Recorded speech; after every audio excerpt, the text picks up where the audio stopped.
बोलिए सियावर रामचंद्र भगवान की जय।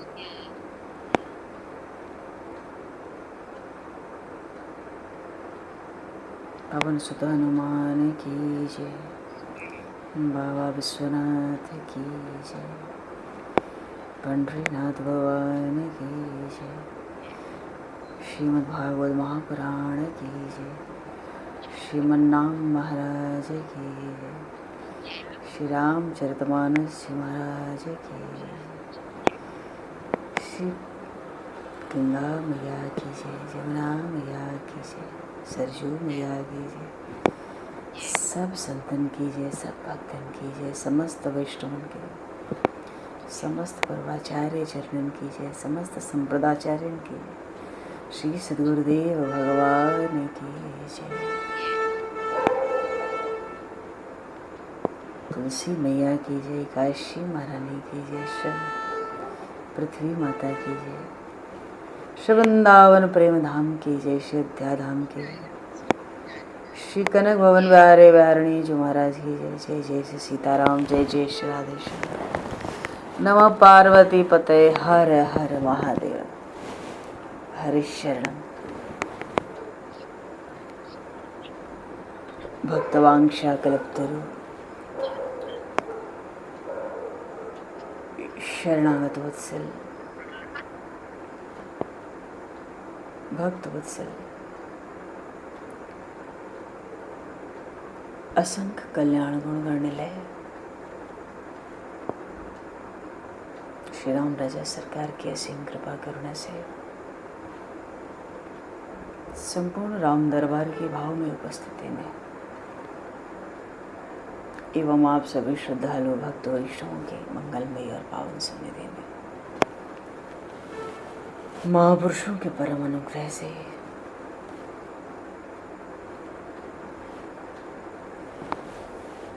आज श्री इंदिरा एकादशी के इस जागरण महोत्सव में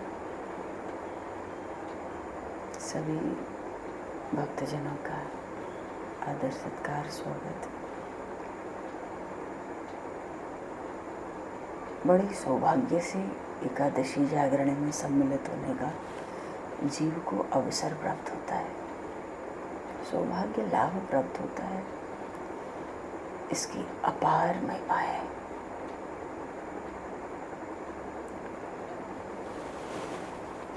सर्वप्रथम आप सभी भक्तजनों के श्री चरणों में भगवत भाव से सादर वंदन सादर नमन। आप सभी को यथायोग्य जय सिया राम। जय श्री जय जय श्री जय राम।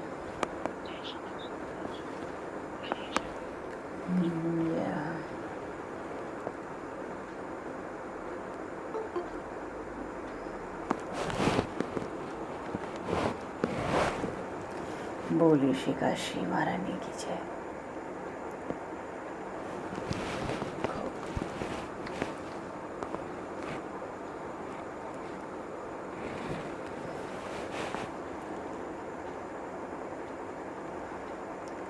सार सार सत्संग और लाभ हो। सत्संग तो देखो जो सार है, जो सत्य है, वही सत्संग है। पर जितने सार में जाओ उतना गुड़ भी रहता है, मर्म भी रहता है।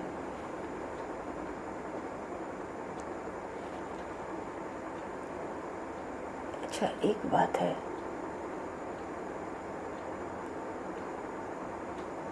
कि कुछ लोग तो भक्ति मार्ग से चलते हैं, कुछ ज्ञान के मार्ग से, कुछ कर्मयोग के मार्ग से। सबके मार्ग अलग अलग हैं और लक्ष्य एक है।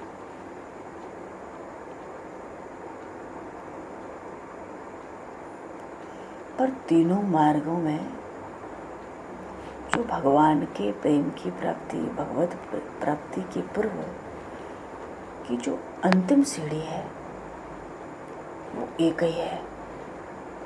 कितनी विलक्षणता है, कैसा अद्भुत समन्वय है श्रीमद् भगवद गीता जी में भक्ति योग, ज्ञान योग, कर्म योग का मार्ग अलग है, सिद्धांत अलग है, लक्ष्य एक है, पर उस लक्ष्य की प्राप्ति से पूर्व जो अंतिम सीढ़ी है वो समान है। और वो अंतिम सीढ़ी क्या है, समान क्या है? बहु नाम जन्म नामन्ते, गीता जी में आया 7वें अध्याय में। बहु नाम जन्म नामन्ते, ज्ञान वाम नाम प्रपद्यते, वासुदेव सर्वमते, स महात्मा सुदुर्लभ।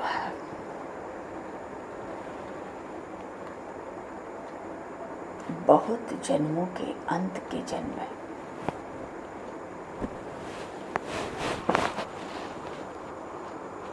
जीवात्मा को ये अनुभव हो जाता है सब कुछ भगवान से परिपूर्ण है।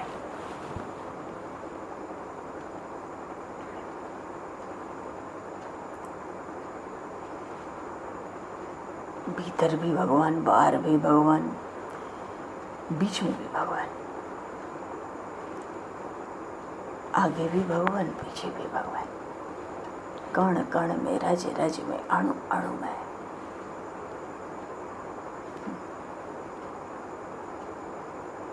महर्षि वाल्मीकि से भगवान श्री राम ने पूछा चित्रकूट में, हे महर्षि, हम कहाँ रहें अब, कहाँ स्थान बनाएं, कहाँ डेरा डालें, कहाँ कुटिया बनाएं घास फूस के, क्योंकि अयोध्या से चले बहुत चल लिए, चित्रकूट तक आ गए, जमुना के तट तक आ गए, तमसा गई, सरजू गई, तमसा गया, गंगा गई, जमुना के तट। तो महर्षि वाल्मीकि ने हंसकर यही कहा कि हे रघुनंदन, आप तो अणु अणु में, आप कहते हैं हम कहाँ रहें, तो कोई एक ऐसा स्थान बताओ जहाँ आप नहीं हो, तब तो मैं विचार करूं कि आप कहाँ रहो।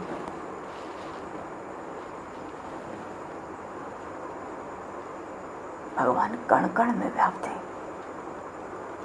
तो हम ज्ञान के मार्ग से प्रभु प्राप्ति करना चाहें, भक्ति मार्ग से चल के, या कर्म योग से, तीनों ही बड़े सरस है, सत्य है, पर हर मार्ग का अधिकारी अलग अलग है, ये भी उतना ही सत्य है। सत्संग है तो चर्चा सब अच्छी लगती है और आवश्यक भी है। सब कुछ जानकर अपने मन का करना प्रभु कृपा से, उसका अलग आनंद है।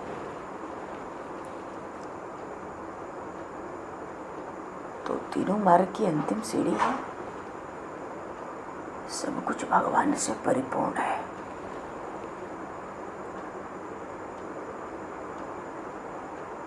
एतावदेव जिज्ञास्यं तत्व जिज्ञासुनात्मनः अन्वय व्यतिरेकाभ्याम यत् स्यात् सर्वदा। जो जीवन में भगवान कह रहे हैं ब्रह्मा जी से, भगवान नारायण कह रहे हैं ब्रह्मा जी से, कोई जीवन में कुछ भी जानना चाहता है, उस ज्ञान की अंतिम कक्षा का ज्ञान यही है कि बस इतना जान ले, मान ले और भीतर उतार ले कि कण कण में वो परमात्मा व्याप्त है। अनंत ब्रह्मांड या अनंत विश्व सृष्टि का ऐसा कोई कण नहीं, कोई अणु नहीं जहाँ वो आत्मा न हो। आत्मा अखंड वृत्ति से व्याप्त है। आत्मा जो अखंड वृत्ति से व्याप्त है वही परमात्मा का स्वरूप है, वही हमारा आत्मस्वरूप है। बस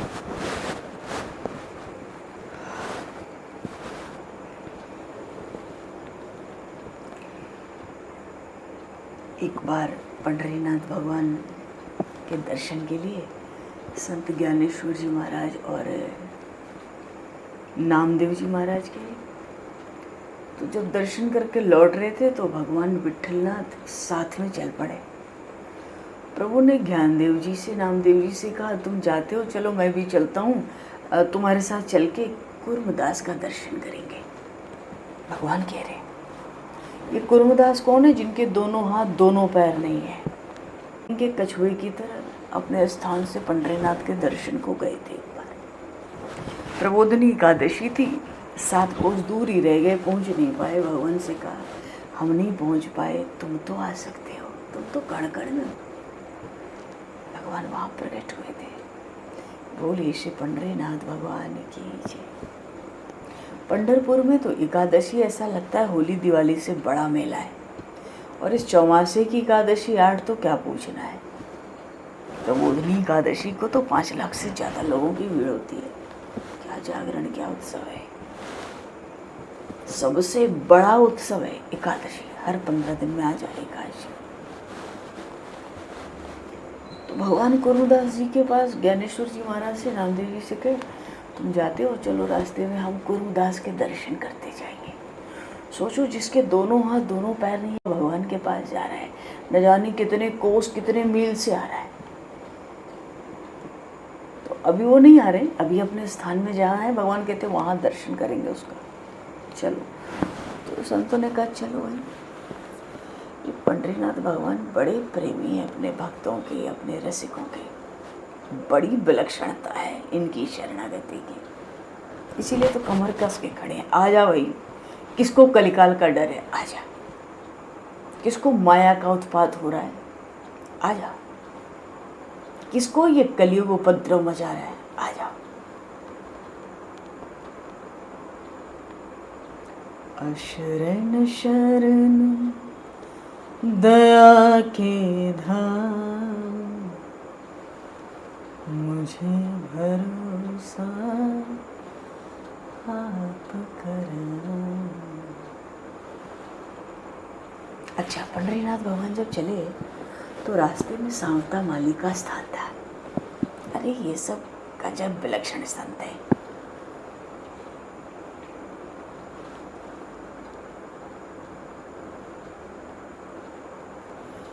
सांवता माली का स्थान था, तो भगवान ने एक जगह संत ज्ञानेश्वर जी महाराज से और नामदेव जी से कहा कि देखो तुम लोग थोड़ी देर अगर यहाँ ठहरो तो मैं जरा सांवता माली से मिले आऊं। ठीक है, जाओ। पंडरीनाथ आए।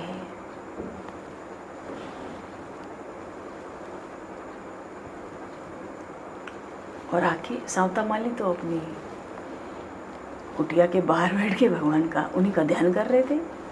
पंढरपुर की सब घटनाएं आसपास की प्रभु का ध्यान कर रहे थे। गदगद भगवान ने ध्यान से हिलाया, सांवता सांवता उठ भाई उठ, ओए सांवता आँख खोल। अरे महाराज ज्यादा अंतर नहीं है, क्यों, भीतर भी हो बाहर भी हो। क्या बात है भगवान, बड़े व्याकुल से दिख रहे हो। पंडरीनाथ ने कहा सांवता तू मुझे कहीं छिपा लेता, 2 चोर मेरे पीछे पड़े, तू मुझे छिपा ले। चोर किसको कहा? उन संत ज्ञानेश्वर और नामदेव जी महाराज को। क्यों? अरे भक्तों का तो काम ही है भगवान को खोजना, और वो दोनों ऐसे सिद्ध संत हैं, सिद्धों के सिद्ध, कि उनको लगता है छिप भी जाएगा तो कहाँ छिपेगा, हमारी मुट्ठी में है ये विट्ठलनाथ। भगवान ने सांवता से कहा 2 चोर पीछे छिपा, मुझे छिपा ले। उठाया खुरपा, फाड़ दी छाती, फाड़ दिया पेट, चलो आ जाओ। अंदर प्रविष्ट हो गए। बोलिए श्री पंडरीनाथ भगवान की जय। और बाहर से सांवता वाली चादर ओढ़ के बैठ गए और विट्ठल विट्ठल विट्ठल विट्ठल विट्ठल विट्ठल ध्वनि मचाई। भीतर ही भीतर नाम में बैठ गए। ये तो पंडरीनाथ की लीला है। कहते बाहर 2 चोर ढूंढ रहे, बड़े विलक्षण प्रभु है। जय हरि विठ्ठल श्री हरि विठ्ठल पांडुरंग गोविंदा।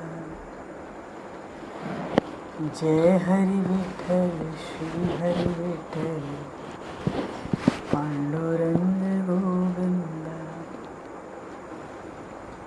जय हरि विठ्ठल श्री हरि विठ्ठल पांडुरंग गोविंदा।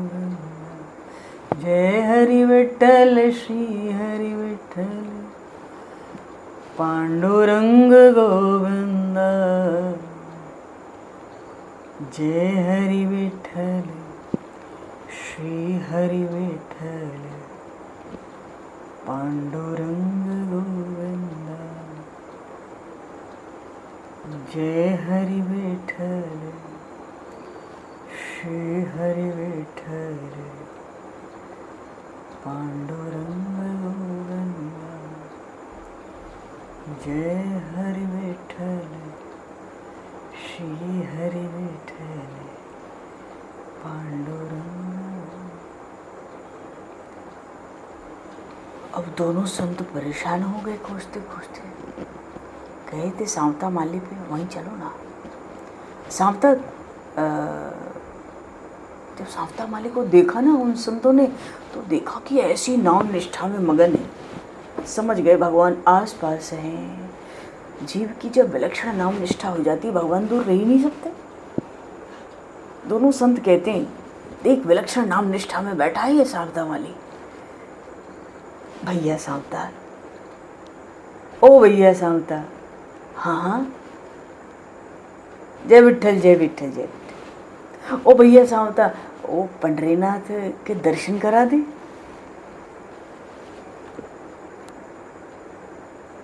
चादर खोल दी, बाहर आ गए। बोलिए श्री पंडरीनाथ भगवान की। और महाप्रभु के बाहर आते सब बराबर हो गया, मानो खुरपे से कुछ फटा ही नहीं। तो ये तो संतों और भक्तों, भक्त और भगवान के बीच की आंख मिचोली का खेल है। ऐसा खेल होता है। कहने का भाव है, भीतर भी वही बाहर भी वही, अजीब वो कण कण में व्याप्त है।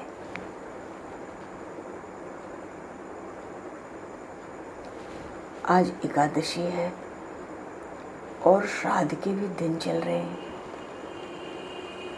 दोनों। अब पूरे श्राद्ध में यही एक एकादशी है और यही एक जागरण है। तो श्राद्ध का महत्व और एकादशी जागरण का महत्व, एकादशी व्रत के महत्व को दृष्टिगत करें तो एक प्रसंग आया है जिसकी थोड़ी चर्चा हो जाए। प्रभु चाह रहे हैं इसलिए होगी, उसी के लिए थोड़ी। महिमा बहुत है, अपार महिमा है। बोली श्री राम राजा सरकार की जय। तो चलो भाई, बोली श्री राम राजा सरकार की जय।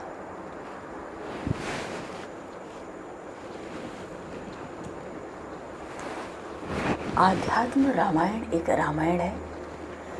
वैसे रामायण तो 2500 से ज़्यादा है। वैसे तो रामायण 100 करोड़ से भी ज़्यादा है, पर अभी भी 2500 तो बताते हैं कलयुग में है, पर उसमें भी अब बहुत कम होती जा रही है।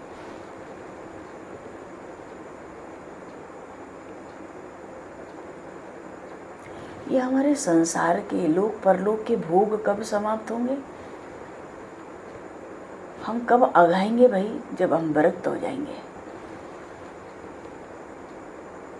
भगवान की लीला का रहस्य कौन जान सकता है?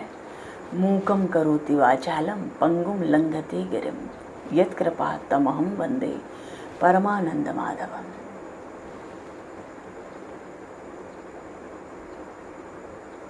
रसिक चक्र चूड़ामणि श्रीमद् गोस्वामी तुलसीदास जी महाराज तो कहते हैं, रामचरित जे सुनत अगाही रस विशेष जानाते नाही।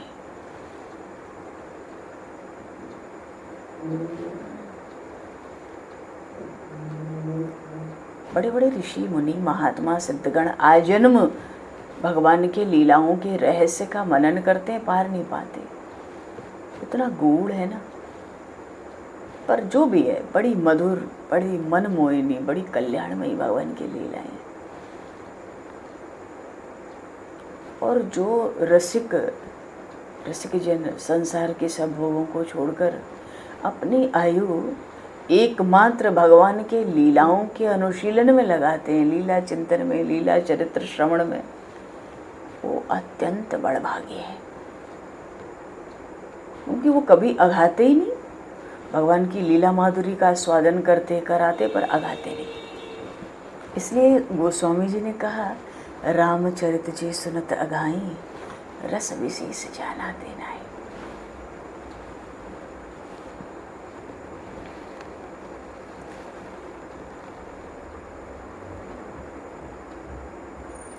अरे उनके यत किंचित कृपा कटाक्ष से संपूर्ण प्रपंच है, मालूम पड़ रहा है, सारा संसार मालूम पड़ रहा है। तो मालूम पड़ रहा है क्या होता है? अरे परमात्मा है तो परमात्मा दिखे, मालूम क्या पड़ रहा है भाई? क्या समझे मालूम पड़ रहा है, भास रहा है? ये बात ये है, जैसे एक चुंबक होता है ना, उसके पास कोई लोहे की वस्तु ले जाए, मान लो छोटी सी सुई ले जाए, तो सुई तो जड़ है, चुंबक में शक्ति होती है। ऐसे ही जो संसार है ना, जड़ है, पर परमात्मा में शक्ति है। तो सुई कहीं भी रखी हो और चुंबक कहीं भी हो, तो क्या वो जड़ सुई चलने लगेगी, हिलने लगेगी, डोलने लगेगी? ऐसा नहीं होता। जब वो जड़ सुई, कोई भी लोहे की वस्तु उस चुंबकीय क्षेत्र में आती है ना, तब वो गतिशील होती है। ये संसार कुछ नहीं है अगर परमात्मा का इसमें सत्ता न हो, प्रभाव न हो। जैसे चुंबक के पास सुई लाते हैं तो सुई जड़ है, पर हिलना डुलना शुरू कर देती है। मानो चुंबक और सुई की सन्निधि हुई ना, ये चुंबक तो न दिखने वाला आत्मा परमात्मा है, और जिसको सुई कह रहे ना, ये संसार है, प्रपंच, मैं मेरा जो दिख रहा है, शरीर संसार।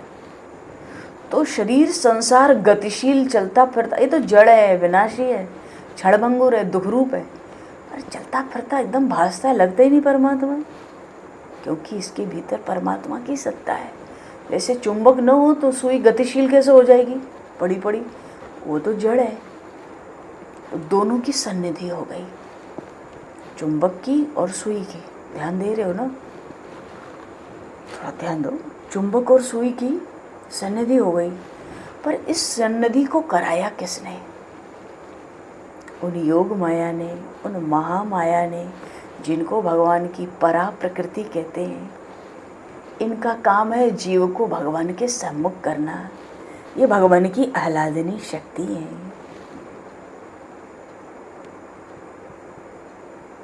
बोलिए श्री जानकी मैया की, श्री राधा रानी सरकार की जय। चुंबक भी हो, सुई भी हो, पर काम नहीं बनेगा अगर इनकी सन्निधि नहीं कराई जाए। सन्निधि कराया है इन पराशक्ति ने। सब कुछ, वो जड़ सुई भी चलने डोलने लगी है तो जड़ी, अगर चुंबक का अस्तित्व न हो, सन्निधि न हो, तो क्या है? कुछ नहीं है। पर मालूम पड़ती है चल डोल रही है, हिल डुल रही है। कहने वाला कोई कहे भाई सुई जड़ तो नहीं है, हमने देखा है चलते डोलते, उसको पता ही नहीं पास में चुंबक रखा है, उसके चुंबक की सत्ता में है वो। ऐसे ही ये संसार है, दिखता है बिल्कुल मिथ्या है, पर है, अपनी स्थिति को दिखाता है। और वो जो पराशक्ति है ना, उन्हीं की माया से मोहित होकर हमारा ये जो हाड़ मांस का शरीर है ना, इसमें हमारी आत्मबुद्धि हुई, हमने आत्मा को शरीर माना।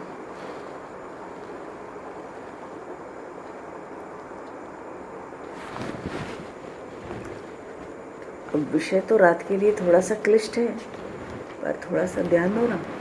क्या है इसकी महिमा, बड़ी विलक्षण है, श्राद्ध के लिए, एकादशी के लिए।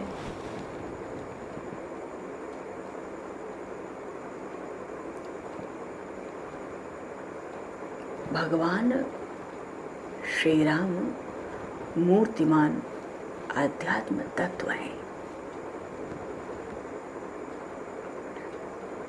ऐसे ही रामचरित्रों में एक आध्यात्म रामायण है। उसकी जब महिमा का गान ब्रह्मा जी ने किया ग्रंथ के आरंभ में, तो ब्रह्मा जी महात्मा में कहते हैं, रामम विश्वमयम वंदे, रामम वंदे रघुद्वहम, रामम विप्र परम वंदे, रामम विप्र वरम वंदे रामम श्यामाग्रम भजे। यस्य वागंशुत चित्त अच्युतम रम्यम रामायणामृतम शैलजा सेवितम वंदे तम शिवम सोमरूपिणम सच्चिदानंद संदोहम भक्ति भूति विभूषणम पूर्णानंद महम वंदे सद्गुरुम शंकरम स्वयं।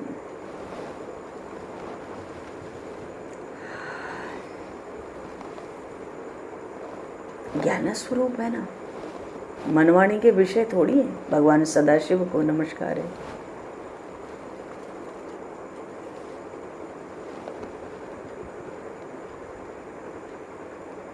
तो नारद देव ऋषि नारद जी ने सूत जी को ये प्रसंग सुनाए थे।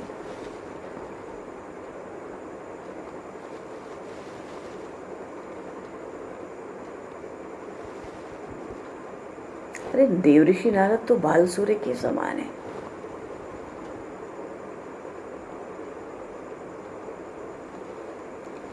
एक बार नारद जी ने ब्रह्मा जी को देख के प्रणाम किया और बड़े भक्ति भाव से स्तुति भी की। प्रसन्न हो गए ब्रह्मा जी। नारद जी तो वैष्णवों में अग्रगण्य है ना।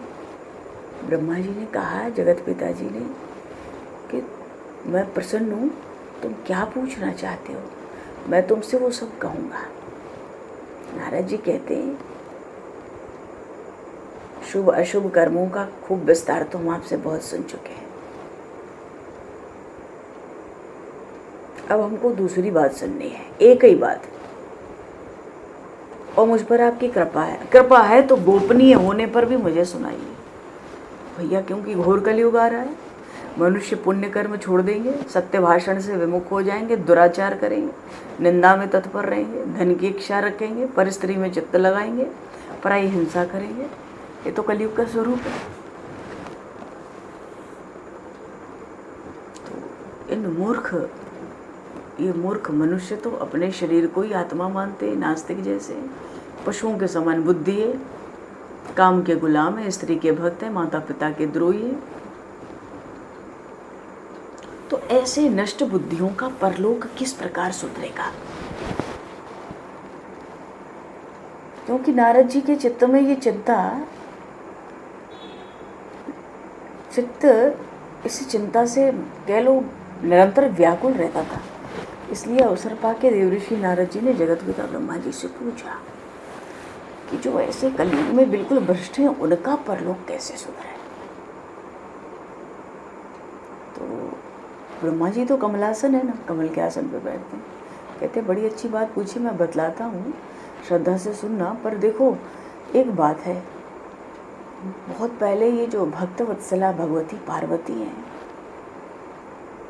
इन्होंने भगवान शंकर से बड़े विनम्रता से एक बार श्री राम तत्व की जिज्ञासा की थी। तब अपनी उन अर्धांगिनी से भगवान महादेव ने जिस गूढ़ रहस्य का वर्णन किया था, उस उत्तम पुराण को क्या कहते हैं? आध्यात्म रामायण। बोलिए श्री आध्यात्म रामायण जी की जय। उस आध्यात्म रामायण कहते हैं। अरे इसको चौथा ही श्लोक सुन लो तो शुभ गति प्राप्त हो जाती है। भगवान शिव तो माता पार्वती से कहते, देखो संसार में ब्रह्म हत्या आदि जो बड़े बड़े भयंकर पाप हैं, ये तो तभी तक रहेंगे जब तक आध्यात्म रामायण प्रकट नहीं होगा। इसलिए ब्रह्मा जी नारद जी से कहते हैं कि आध्यात्म रामायण का मैं कीर्तन करता हूँ, श्रवण करता हूँ, पर वर्णन नहीं कर सकता ठीक ठीक, पर थोड़ा सा महात्मा तुमको बता सकता हूँ, सुना सकता हूँ आध्यात्म रामायण का। मैं नित्य कीर्तन करता हूँ, श्रवण भी करता हूँ, पर सुना नहीं सकता, इतना गूढ़ है। क्योंकि वाणी ही शिव जी की है, इसलिए सावधानी तो चाहिए ही श्रवण करने में।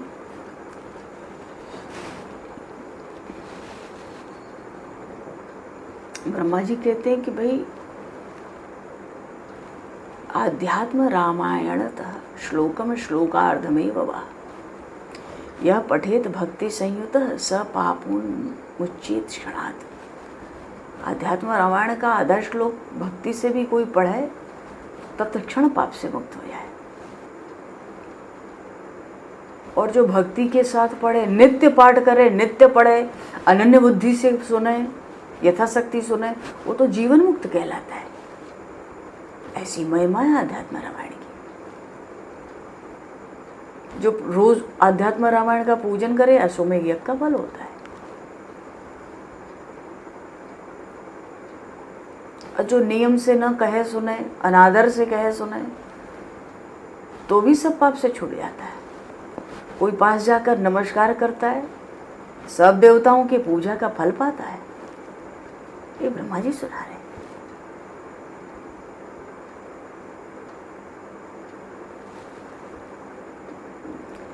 ब्रह्मा जी ने एक बात कही कि अगर कोई मनुष्य आध्यात्म रामायण का संपूर्ण प्रसंग लिखकर किसी राम भक्त को दे दे तो ऐसा पुण्य होता है कि जो वेदों के पढ़ने से, शास्त्रों की व्याख्या करने से भी संसार में दुर्लभ है। ऐसा होता है।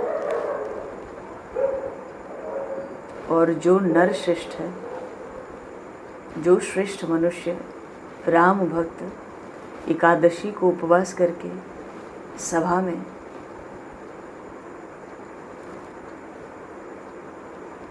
मानव जागरण काल में आध्यात्म रामायण की व्याख्या करता है, फिर तो उसके पुण्य का क्या कहना। उसको एक एक अक्षर के पढ़ने में गायत्री के पुरस्चरण का फल होता है। एकादशी दिने आध्यात्म रामायण मुपोषिता है यो राम भक्त सदसी व्याकरोति नरोत्तमा है। मान लो कोई रामनवमी के दिन निराहार रहे, फिर रात को जागरण करके अनन्य प्रेम से आध्यात्म रामायण पढ़े सुने, ब्रह्मा जी कहते हैं क्या फल बताऊं।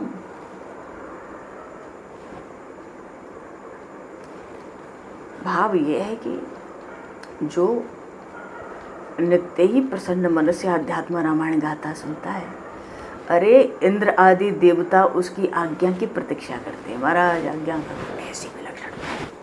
कारण क्या है? श्री राम तत्व का रहस्य प्रकट किया है भगवान शिव ने। और मान लो कहते हैं ना, आध्यात्म रामायण का नित्य प्रति अगर नियम पूर्वक पाठ कोई करे, भले आधा श्लोक, तो मनुष्य जो कुछ पुण्य कर्म करता है ना रोज, वो करोड़ गुना हो जाता है। यद्यत करोति तत्कर्म ततः कोटि गुणम भवेत्।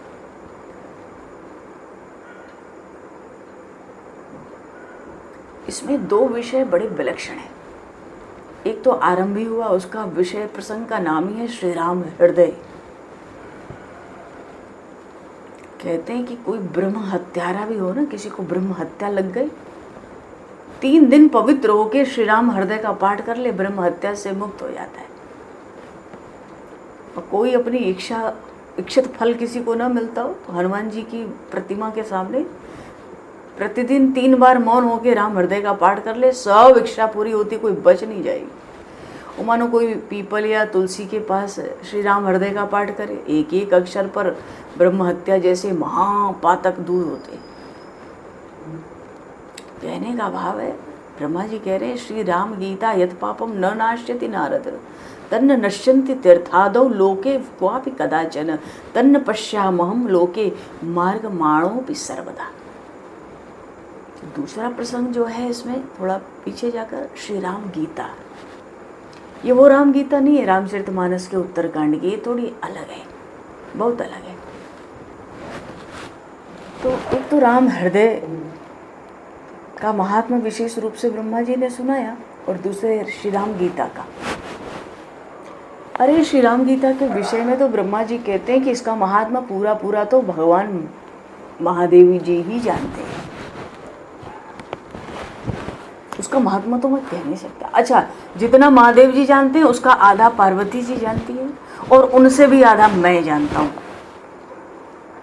सो जो मैं चौथाई जानता हूँ राम गीता का महात्मा, उसको पूरा पूरा कह नहीं सकता, पर उसमें से थोड़ा सा तुमको सुना सकता हूँ। क्यों? थोड़ा भी जान लो, जानने मात्र से चित्त तत्काल शुद्ध हो जाता है। इसलिए नारद जी से कहते हैं श्री राम गीता यत पापम न नाशयति नारद।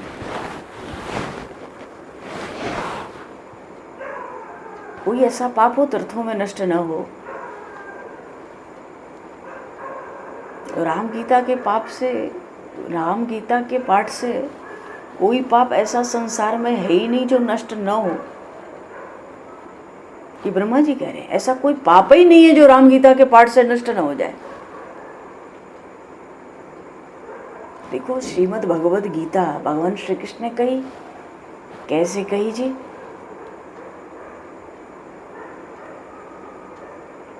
गीता जी को तो पंचम वेद कहते हैं, और जब राम गीता भगवान राम ने कही, उपनिषद सागर का मंथन करके निकाला, फिर बड़ी प्रसन्नता से लक्ष्मण जी को सुनाया। देखो भाव यह है कि कोई बहुत ब्रह्म हत्यारा घोर पापी मुक्त होना चाहता हो, यही बात तो नारद जी ने पूछी थी। कोई बड़ा महान पापी हो, घोर पापी मुक्त होना चाहता हो, तो केवल 1 मास राम गीता का पाठ करने से छूट सकता है। 1 महीना राम गीताम मास मात्रम पठित्वा मुच्यते नरः। मान लो हमने जीवन में बुरे दान दिए। बुरे दान का अर्थ ये होता है कुपात्र को दान देना, अशुद्ध वस्तु का दान करना, भीतर कुभाव रखकर दान करना। और मान लो हमने निषिद्ध भोजन कर लिया जो नहीं करना चाहिए, अभक्ष जाने अनजाने, तो बुरा दान, निषिद्ध भोजन, और हमने अपनी वाणी से बड़ी खड़ी खोटी सुना के लोगों के कष्ट को, हृदय को छेद डाला, ऐसे भयंकर पाप किए। क्या करें? ये जो श्री राम गीता है पाठ मात्र से नष्ट कर देती है। भगवान श्री राम की वाणी है। अब कोई भगवान के सामने, तुलसी के पास, पीपल के पास या सन्यासियों के सामने राम गीता का पाठ करे तो उसको क्या फल मिलता है? ब्रह्मा जी कहते हैं वो वाणी का विषय ही नहीं है, मैं उस बारे में चर्चा नहीं कर पाऊंगा। इतनी अपार कथा है राम गीता के पाठ की। अच्छा, एक बात ये कही कि राम गीता पठन भक्त्या यश श्राद्धे भोजेद विजान तस्य ते पितरः सर्वे यान्ति विष्णोः परम पदम। जो मनुष्य श्राद्ध में राम गीता का भक्ति से पाठ करे ना, और पाठ करने के बाद ब्राह्मण को भोजन करावे, उसके बाद तो समस्त पितृगण भगवान विष्णु के परम धाम को जाते हैं। अब बताओ। और कहते हैं एकादश्याम निराहारो नियतो द्वादशी दिने। जो मनुष्य एकादशी के दिन निराहार रहकर, जितेंद्रिय रह के, द्वादशी को अगस्त वृक्ष के नीचे बैठ के राम गीता का पाठ कर ले तो साक्षात राम रूप ही है। सब देवता उसकी पूजा करते हैं। केवल राम गीता का पाठ हो ना तो मनुष्य बिना किसी दान, ध्यान या तीर्थ स्नान के अक्षय फल पाता है। इसलिए ब्रह्मा जी कहना चाहते नारद जी से, अरे अधिक क्या कहूँ। वास्तविक बात तो यह है कि श्रुति, स्मृति, पुराण, इतिहास आदि सैकड़ों शास्त्र भी श्री आध्यात्म रामायण की एक तुक्ष कला के समान भी नहीं है। जो भक्ति के साथ पढ़ता सुनता है, देवताओं से पूजित होकर विष्णु भगवान का पद प्राप्त करता है। बोलिए श्री आध्यात्म रामायण कीजिए। श्राद्ध का समय था, एकादशी थी, स्मरण में आया कि यहाँ भी तो कुछ महिमा है, थोड़ी आज उसी की चर्चा क्यों न कर ली जाए। चलो अभी तो थोड़ी महिमा सुनी, अब आध्यात्म रामायण का एकादश श्लोक तो कह सुन ले।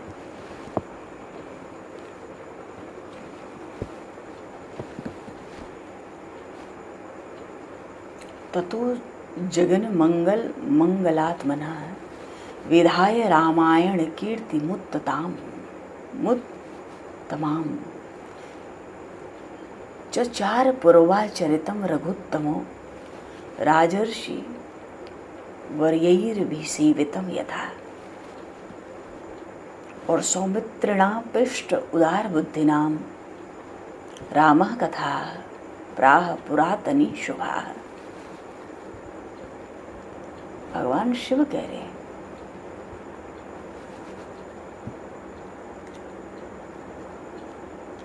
गुरु काल में राजर्षियों ने जैसा आचरण किया, भगवान ने राम रूप से अवतार लेके वैसा ही आचरण किया है। अच्छा, इस राम गीता में ऐसा है क्या?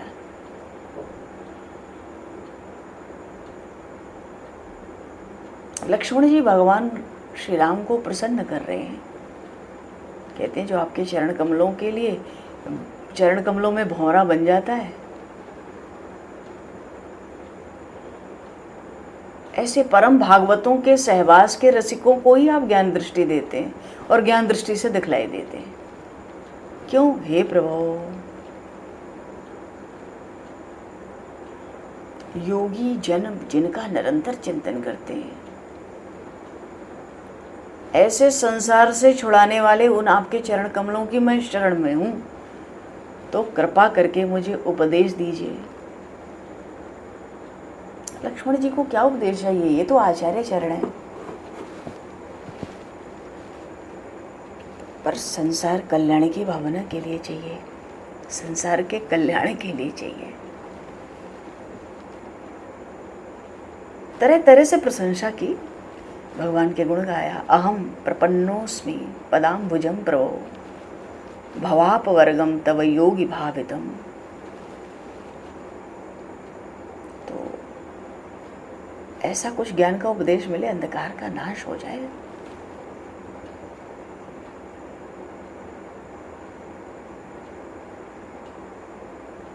तो भगवान ने उपदेश किया।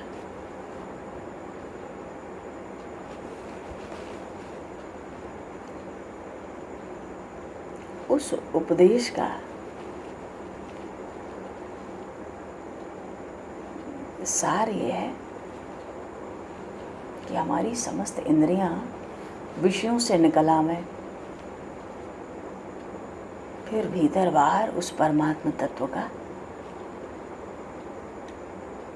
चिंतन, ध्यान। पर ध्यान कब होगा? जब सब कर्मों का सर्वथा त्याग हो जाए। ये जितने आत्म तत्व का चिंतन करते हैं वो कर्मों का त्याग हो जाता है। कर्मों का त्याग, सब कर्मों का त्याग ना हो तो आत्म तत्व का चिंतन होगा नहीं।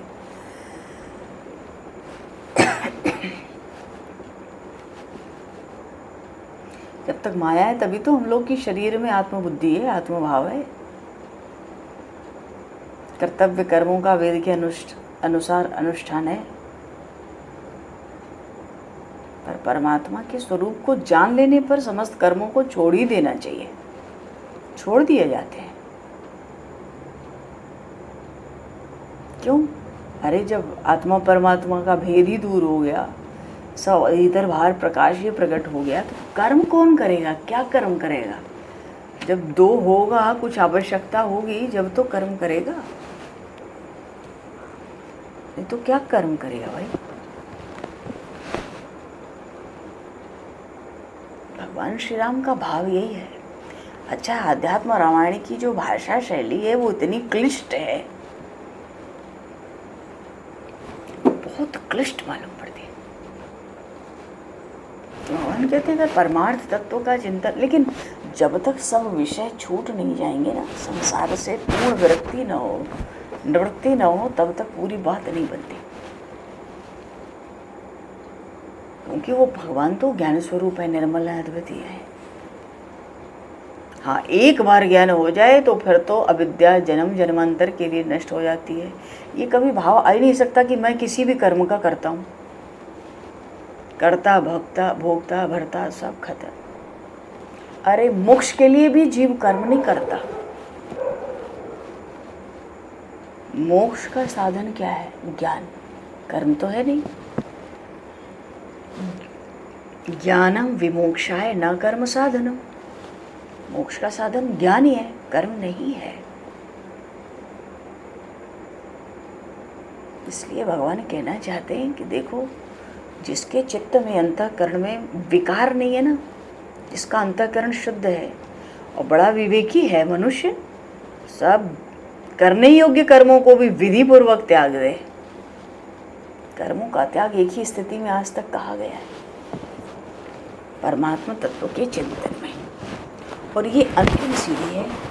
ज्ञान मार्गो मार्गो ज्ञान मार्ग हो, कर्म मार्ग हो, कर्मयोग हो या भक्ति योग, यहाँ से सभी को गुजरना है। हाँ, सब कर्म त्याग दें, विकार ना रहें भीतर, तो शुद्ध चित्त होकर श्रद्धा के साथ गुरु की कृपा से फिर तो तत्वमसि में लग जाए। तत्त्वम असि, जीवात्मा परमात्मा दोनों की एकता, यह वही है सो हम।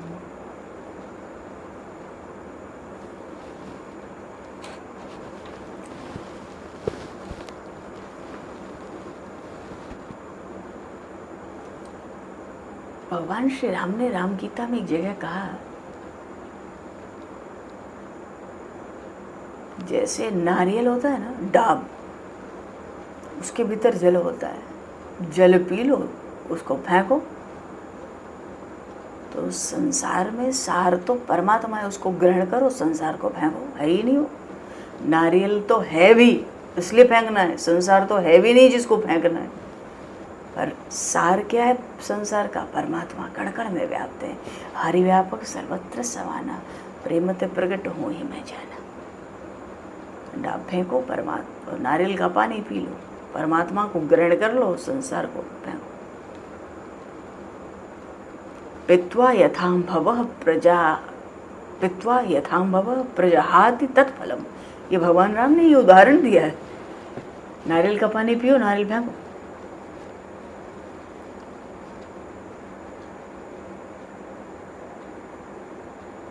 भगवान कहते हैं अगर कण कण में परमात्मा का ज्ञान हो जाए, ये ज्ञान एक क्षण में होता है। कितना समय लगता है इस ज्ञान को प्राप्त करने में? लक्ष्मण जी ने पूछा। आत्म तत्व को आत्मसात करने में कितना समय लगता है? परमात्मा तत्व को भगवान कहते हैं एक क्षण में। जिसको मेरी वाणी पर भक्तिपूर्वक विश्वास होगा, एक क्षण में अभी ज्ञान हो गया। ज्ञान तो विचार से होता है, दूसरा कोई साधन ही नहीं। ज्ञान को प्राप्त करने तपस्या से ज्ञान होता है। आकाश में उड़ के ज्ञान होगा, आधे जल में खड़े होके तप करने से ज्ञान होगा, तपस्या से शरीर सुखाने से ज्ञान होगा, दान पुण्य से ज्ञान होगा ना। स्वामी रामकृष्ण परमहंस जी कहा करते थे, ज्ञान की प्राप्ति केवल विचारों से हो सकती है। इसलिए भगवान ने कहा ज्ञान से तो एक क्षण में ही सब संसार लीन हो जाता है। ज्ञाने विलीयेत विरोधतः क्षणात्, क्योंकि ज्ञान अज्ञान का विरोध है ना आपस में। अरे या तो ज्ञान होगा या अज्ञान होगा, दोनों नहीं होगा। अंधकार प्रकाश का विरोध है ना, दिन रात का विरोध है, एक ही होगा। ज्ञान अगर हो गया विचार से तो फिर अज्ञान क्यों बचेगा?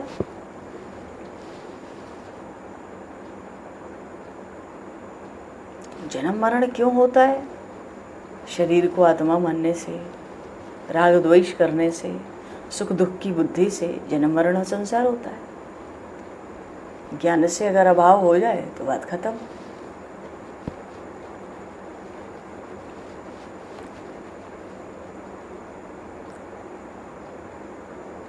पर जिसको आत्मचिंतन करना हो, प्रभु कहते विविक्त आसीन उपारेतेन्द्रियो विनिर्जितात्मा विमलांतराशय। जिसको इस तत्व का चिंतन करना हो कि कण कण परमात्मा से परिपूर्ण है, पहली बात तो उसको एकांत में इंद्रियों को विषयों से हटाकर अंतःकरण को अपने अधीन करके अपने भीतर आत्मा में स्थित होना चाहिए। और फिर केवल ज्ञान दृष्टि रखकर एक आत्मा की भावना करनी चाहिए। क्यों? सारा विश्व ही परमात्मा का स्वरूप है, तो आत्मा का कारण भी परमात्मा, उसी में लीन हो गया। एकांत में इंद्रियों का निग्रह कर कर अंतःकरण को वश में कर कर, ये नहीं कि उछल कूद कर रहा है,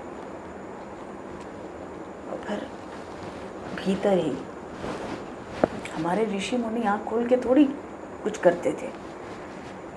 ज्ञान तो जो है भीतर है, बाहर क्या है? अरे खाना खाते हैं बाहर जाता है, पानी पीते हैं, अरे कुछ भी खाते हैं अंदर जाता है, पानी पीते हैं अंदर जाता है, श्वास अंदर चल रही है, सारे रहस्य अंदर पेट में भरे पड़े। जो है अंदर है, बाहर क्या है? इसलिए पहले ऋषि मुनि योगी जन परमहंस जन आँख बंद करके बैठते बाहर देखने से विक्षेप होता है, भ्रम होता है, विचार आते हैं, बुद्धि दौड़ती है, और भीतर देखने से सब शांत हो जाता है, क्योंकि अंदर परमात्मा है, उनके ध्यान में जीव चला जाता है।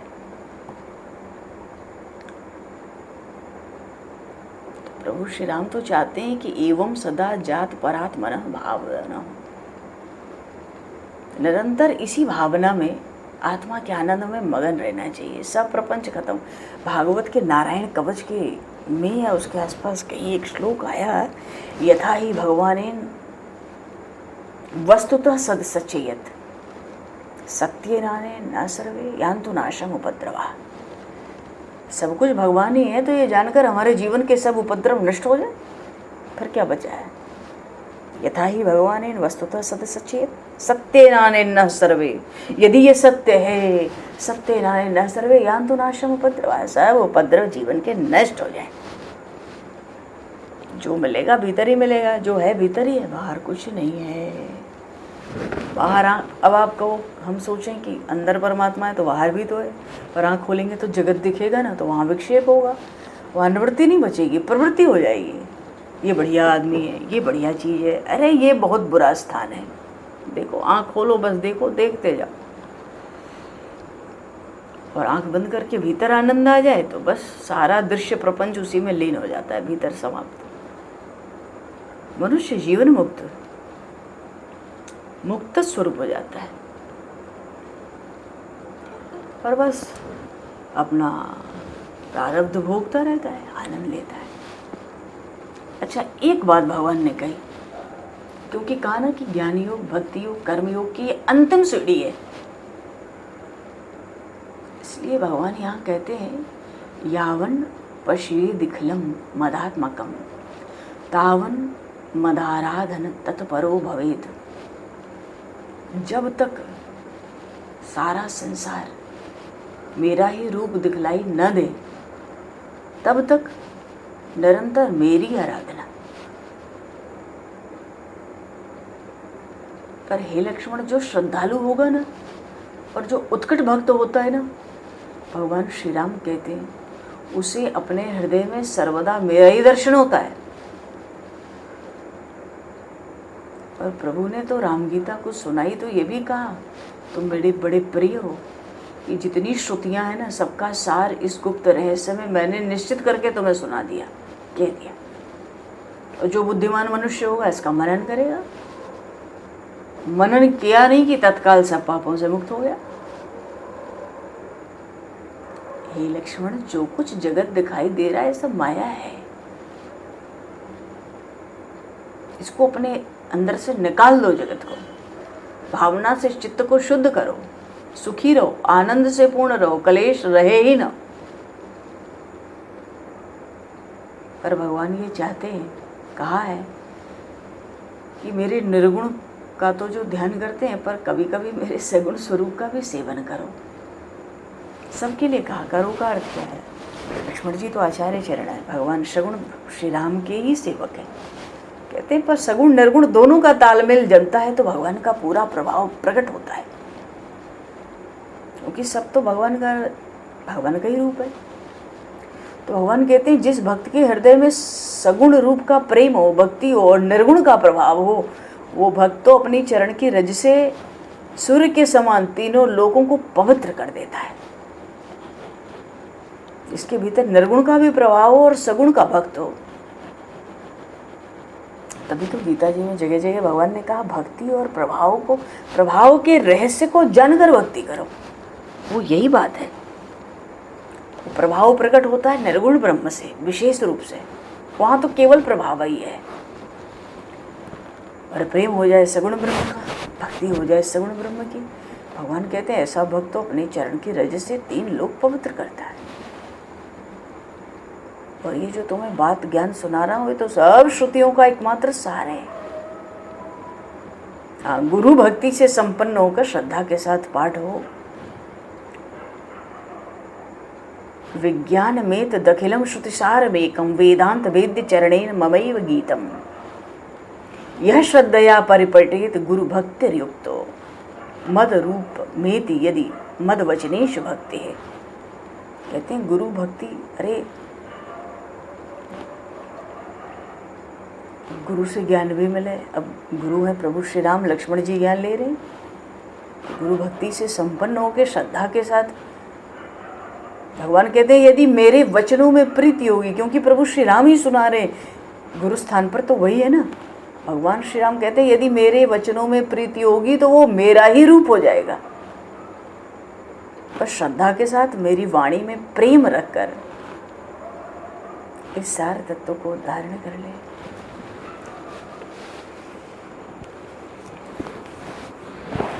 बोलिए श्री भक्त वत्सल भगवान की जय, श्री राम राजा सरकार की जय। एकादशी का जागरण उत्सव महोत्सव है। थोड़ा हम लोग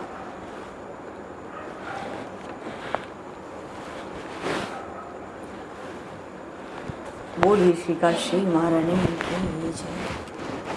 थोड़ा सा श्राद्ध का महत्व और एकादशी दोनों का महत्व का अवसर देखकर आज थोड़ी आध्यात्म रामायण का आज चिंतन हुआ, स्मरण हुआ, भगवद वाणी का सेवन हुआ। तो आज तो अश्विन मास की इंदिरा एकादशी है। जब युधिष्ठिर जी ने पूछा तो भगवान श्री कृष्ण ने कहा कि देखो भाई,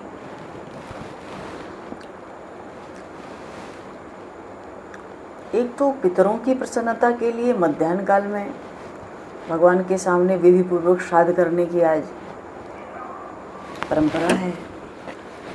दक्षिणा से ब्राह्मण को संतुष्ट करना, पितरों को अन्नमय पिंड देना। अन्नमय का मतलब जौ का आटा, उसमें तिल मिलाया, शहद मिलाया, दूध मिलाया और भी जो मिलाया, उसको सूंघ कर गाय को खिला देना होता है।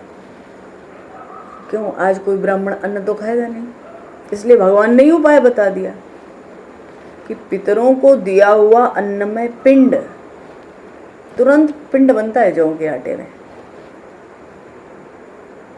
पिंड को सूंघ कर जो विद्वान होता है गाय को खिला देता है। भगवान ऋषिकेश का पूजन करता है, रात्रि में भगवान के समीप जागरण करता है। द्वादशी का दिन होता है, सुबह फिर भक्ति के साथ भगवान की पूजा करता है, ब्राह्मणों को भोजन कराता है, फिर अपने घर के लोगों के साथ मौन होकर भोजन कर लेता है। आलस्य ना रहे एकादशी व्रत में। कभी कभी शरीर भी थोड़ा तंग करता है, पर कुछ नहीं, प्रभु तो आलस्य के अलावा भी अब शरीर पहले जैसे तो है नहीं शक्तिशाली। अगर पितरों का अनुष्ठान होता है तो पितर सीधे बैकुंठ धाम में चले जाते हैं, भगवान विष्णु के बैकुंठ धाम में। भगवान श्री कृष्ण राजा युधिष्ठिर को एक छोटा सा प्रसंग सुनाते हैं, राजा इंद्रसेन का।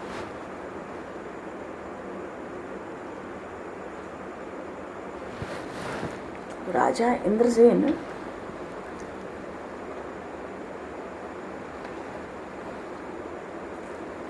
ये देव ऋषि नारद, भगवान ने बताया कि सतयुग का जब समय था तो इंद्रसेन महिष्मतीपुरी के राजा होकर बड़े धर्म से पालन करते। और दो बातें खास थी राजा इंद्रसेन में। क्या? निरंतर भगवान की भक्ति में तत्पर रहते, भगवान गोविंद के मोक्षदायक नामों का जप करते, और दूसरे आध्यात्म तत्वों का चिंतन करते। ये आध्यात्म तत्वों का चिंतन क्या है? अभी जो राम गीता में थोड़ा हम लोगों ने सुना, कण कण में परमात्मा है। तो दो काम करते, एक तो निरंतर भगवान के नाम का जप करते और दूसरे कण कण में परमात्मा भगवत बुद्धि रखते। तो अपनी सभा में बैठे थे, एक दिन देव ऋषि नारद आए, आकाश मार्ग से उतरे। राजा ने देखा, प्रणाम किया, सिंहासन पर बैठा के विधि पूर्वक पूजन किया। तो राजा को तो लगा भैया आपके दर्शन से ही संपूर्ण यज्ञ क्रियाएं सफल हो गई, पर आपके आगमन का कारण क्या है कुछ पता लगे तो कृपा हो। तो देवऋषि नारद ने कहा कि मेरी बात तुमको आश्चर्य में डालेगी। बात यह कि मैं ब्रह्मलोक से यमलोक में आया था। नारद जी तो ब्रह्मलोक के ना, ब्रह्मा जी के मन से प्रकट है, उनके पुत्र हैं, मानस पुत्र हैं। तो ब्रह्मलोक से कहते हैं यमलोक में आया, तो वहाँ पे यमराज ने, धर्मराज ने बैठा के मेरी सेवा पूजा की भक्ति भाव से। पर यमराज की सभा में मैंने तेरे पिता को देखा था। पिता को नरक में? हाँ, व्रत भंग होने के दोष से वो वहाँ आए थे। मानो हम जीवन में व्रत करते हैं, व्रत किया और किसी कारणवश भंग कर लिया व्रत, इसका बड़ा दोष होता है। तो तेरे पिताजी ने तुझसे कहने के लिए संदेश भेजा। क्या भाई? उन्होंने कहा बेटा मुझे इंदिरा एकादशी का व्रत करके पुण्य दे दे, पुण्य दे के मुझे स्वर्ग में भेज दे। तो देवऋषि नारद कहते तेरे पिता का संदेश लेकर तेरे पास आया हूँ, तो पिता को स्वर्ग की प्राप्ति करा, इंदिरा एकादशी का व्रत कर। तो राजा इंद्रसेन जानता ही नहीं था, तो किस पक्ष में किस स्थिति को क्या विधि है, क्या है बताओ, हम तो जानते ही नहीं कुछ। तो नारद जी कहते हैं कि भाई अश्विन मास है या कृष्ण पक्ष में दशमी कोई बढ़िया शांति से शुद्ध चित्त रह के एक बार भोजन करके रात में थोड़ा ब्रह्मचर्य में रह के सुबह एकादशी के दिन भक्ति भाव से मंत्र पढ़कर उपवास का नियम ग्रहण करो। क्या नियम? कि हे भगवान आज निराहार रह के कल प्रसाद पाऊंगा, कल भोजन करूंगा, आप शरण दो, आपकी प्रसन्नता के लिए भोगों से विरक्त रहूंगा, आज अलग रहूंगा। तो फिर दोपहर को एकादशी में फिर स्नान करो, पितरों की प्रसन्नता के लिए श्राद्ध करो, पिंडदान करो, पिंड को सूंघकर गाय को खिलाओ, ब्राह्मणों का पूजन, भगवान का पूजन, द्वादशी को पूजन, फिर ब्राह्मणों को खिलाकर मौन होकर प्रसाद पाओ। भगवान श्री कृष्ण कहते हैं कि ये जो राजा इंद्रसेन है, इससे कह के देवऋषि नारद तो चले गए, पर वो राजा अपने सब रनिवास में जितनी रानी पुत्र और जो सगे संबंधी थे सबके साथ इंदिरा का व्रत किया। और जब व्रत पूर्ण हुआ तो आकाश से फूलों की वर्षा हुई। जो इंद्रसेन के पिता नरक में थे ना, गरुड़ पे बैठकर आए और विष्णु धाम को चले गए। तो राजर्षि इंद्रसेन भी अकंटक राज्यों को किए और बाद में पुत्र को राज सिंहासन पर बैठाकर स्वयं भगवान की भक्ति में, क्योंकि काम ही दो था, भगवान के नाम का जप और आध्यात्म तत्व का चिंतन। भगवान श्री कृष्ण कहते हैं कि ये तो जो इंदिरा एकादशी व्रत की कथा है, कहना सुनना, पढ़ना सुनना, इसको पढ़ने सुनने से मनुष्य सब पाप से मुक्त हो जाता है। बोलिए श्री काशी महारानी की जय।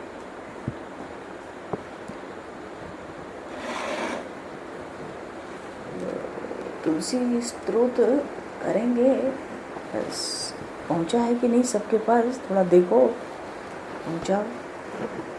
राम आओ जी, थोड़ा सा तुलसी स्तव कर लें। तुलसी स्तव करके हम भी अपनी वाणी को विराम देंगे, आप लोगों से भजन कीर्तन सुनेंगे, आनंद लेंगे, ठीक है ना। बोलिए श्री तुलसी मैया की जय। सबके पास पहुंच गया होगा तुलसी स्तव। बड़ी महिमा है इस तुलसी स्तव के 20 श्लोकों को बोलने की। अरे बड़ी कृपा है आपकी। अब सुन कर बोलेंगे, है ना, हमेशा की तरह। जय श्री राम।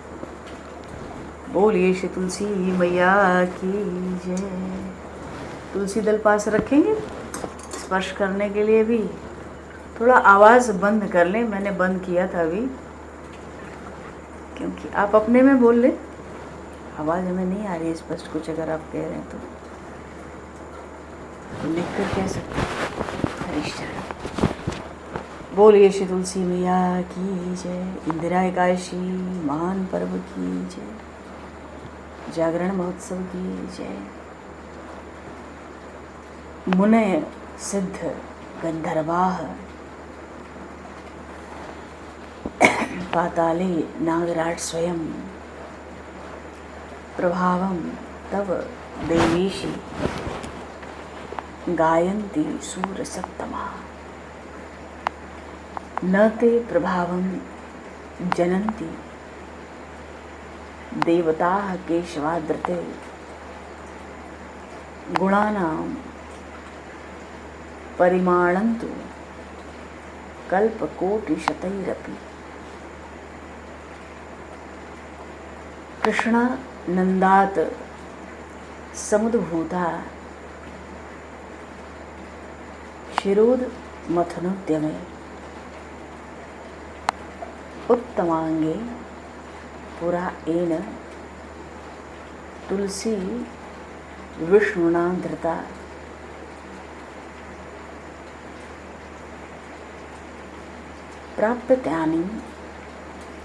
प्राप्तानि त्वया देवी विष्णुरंगानि सर्वशः।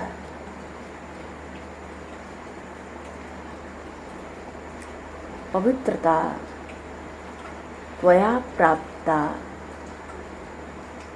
तुलसीं त्वां नमाम्यहम्। त्वदंग संभवै पत्रैः पूजयामि यथा हरिं, तथा कुरुष्व मे विघ्नं यतो यामि परां गतिम्। रोपिता गोमती तीरे स्वयं कृष्णेन पालिता, जगद्धिताय तुलसी गोपीनां हित हेतवे। वृंदावने विचरता सेविता विष्णुना स्वयं गोकुलस्य विवृद्ध्यार्थं कंसस्य निधनाय च। वसिष्ठवचनात् पूर्वं रामेण सरजूतटे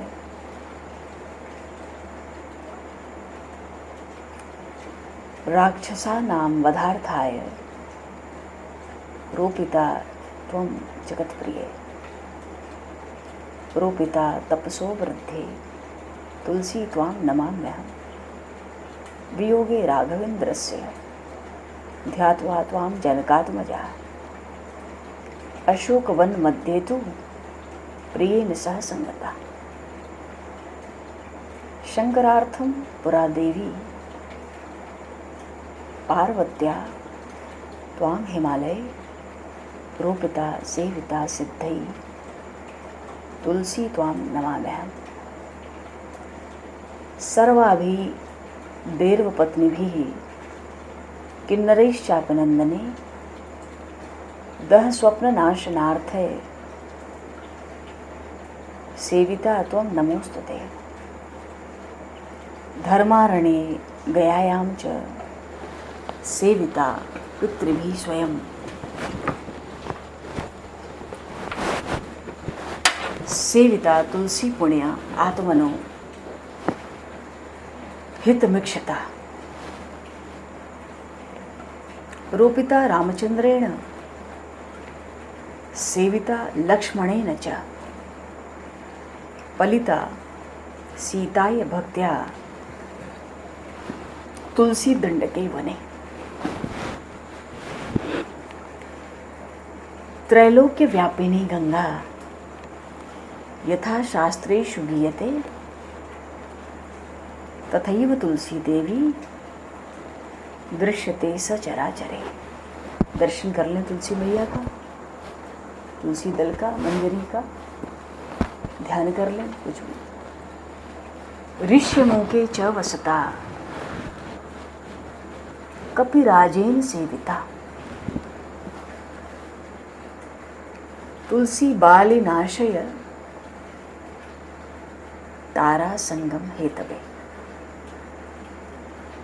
प्रणम्य तुलसी देवीं सागरोत्क्रमणं कृतं, कृतकार्य प्रहिष्टश्च हनुमान पुनरागतः। तुलसी दल पास में हो तो उसका देखो ऐसे स्पर्श कर लेंगे, ऐसे बस स्पर्श कर लेंगे। तुलसी ग्रहणं कृत्वा विमुक्तो याति पातकैः, अथवा मुनिशार्दुला ब्रह्महत्यां व्यपोहति। अब तुलसी दल को धो लेंगे और धोया हुआ जल मस्तक पर रखेंगे, तुलसी के साथ भी रख सकते हैं। देखो ऐसे धो लेंगे।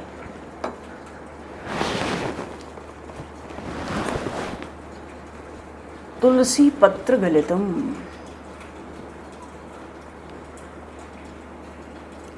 यस्तो हम सरसा वहेत,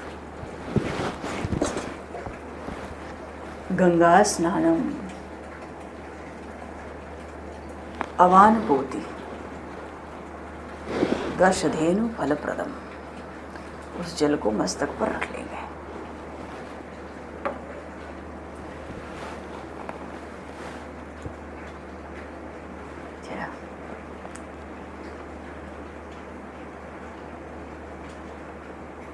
प्रसीद देवी देवेशी, प्रसीद हरिवल्लभे, शिरोद मथनोद्भते, तुलसी त्वां नमाम्यहम्। द्वादश्यां जागरे रात्रो यः पठेत तुलसी स्तवम्, द्वात्रिंशद अपराधांश्च क्षमते तस्य केशवः।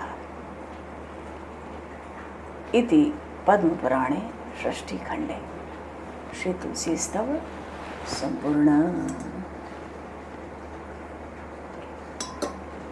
तुलसी मैया की जय। देखो, इस तुलसी स्तव की बड़ी अपार महिमा कही गई है।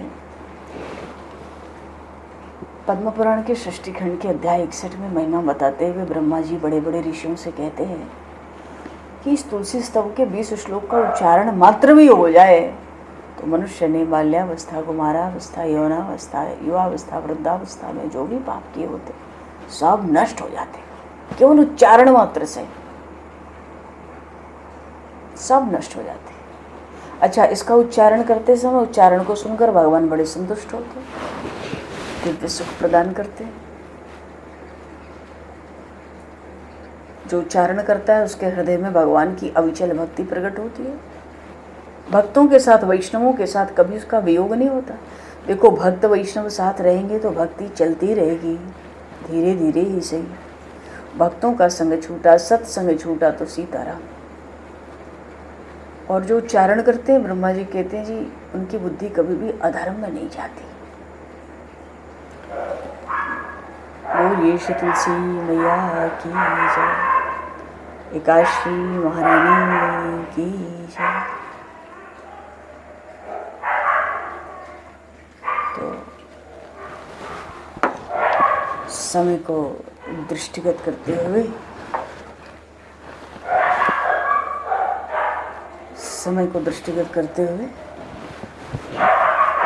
अपनी वाणी को आज यहीं पर विराम। आज तो समय भी बहुत हो गया, पता नहीं रहता। वाक्य पुष्पांजलि प्रभु के श्री चरणों में सादर समर्पित। और आप सभी को भी यथा योग्य जय श्री राम, जय श्री गुरु महाराज जी की जय। जय श्री राधे। यद पाद पंकज स्मरणात् यस्य नाम जपादपि न्यूनं कर्म भवेत् पूर्णं तं वन्दे साम्यं। ओम विष्णवे नमः, विष्णवे नमः, विष्णवे नमः, हरे नमः। अब आप लोग कीर्तन भजन करें और हम विश्राम करके कीर्तन भजन सुनेंगे। जय श्री राम। जय जय श्री राम। यथाशक्ति शरीर का ध्यान रखना बड़ा आवश्यक है। शरीर रहेगा तो जीवन में कथा, कीर्तन, भजन, सत्संग, नाम, ध्यान सब होगा। तो शरीर की रक्षा बहुत आवश्यक है। हर काम यथाशक्ति होना चाहिए जिससे कि वो चलता रहे, बढ़ता रहे। तो सब लोग अपनी अपनी स्थिति को देख कर ही अब तो कीर्तन भजन का आनंद लो, आनंदो और बिल्कुल। जय श्री राम। एकादशी महारानी की जय, तुलसी मैया की जय, भागवत भगवान की जय, श्री आध्यात्म रामायण जी की जय, संपूर्ण राम दरबार की जय। जय हो। चलो जी।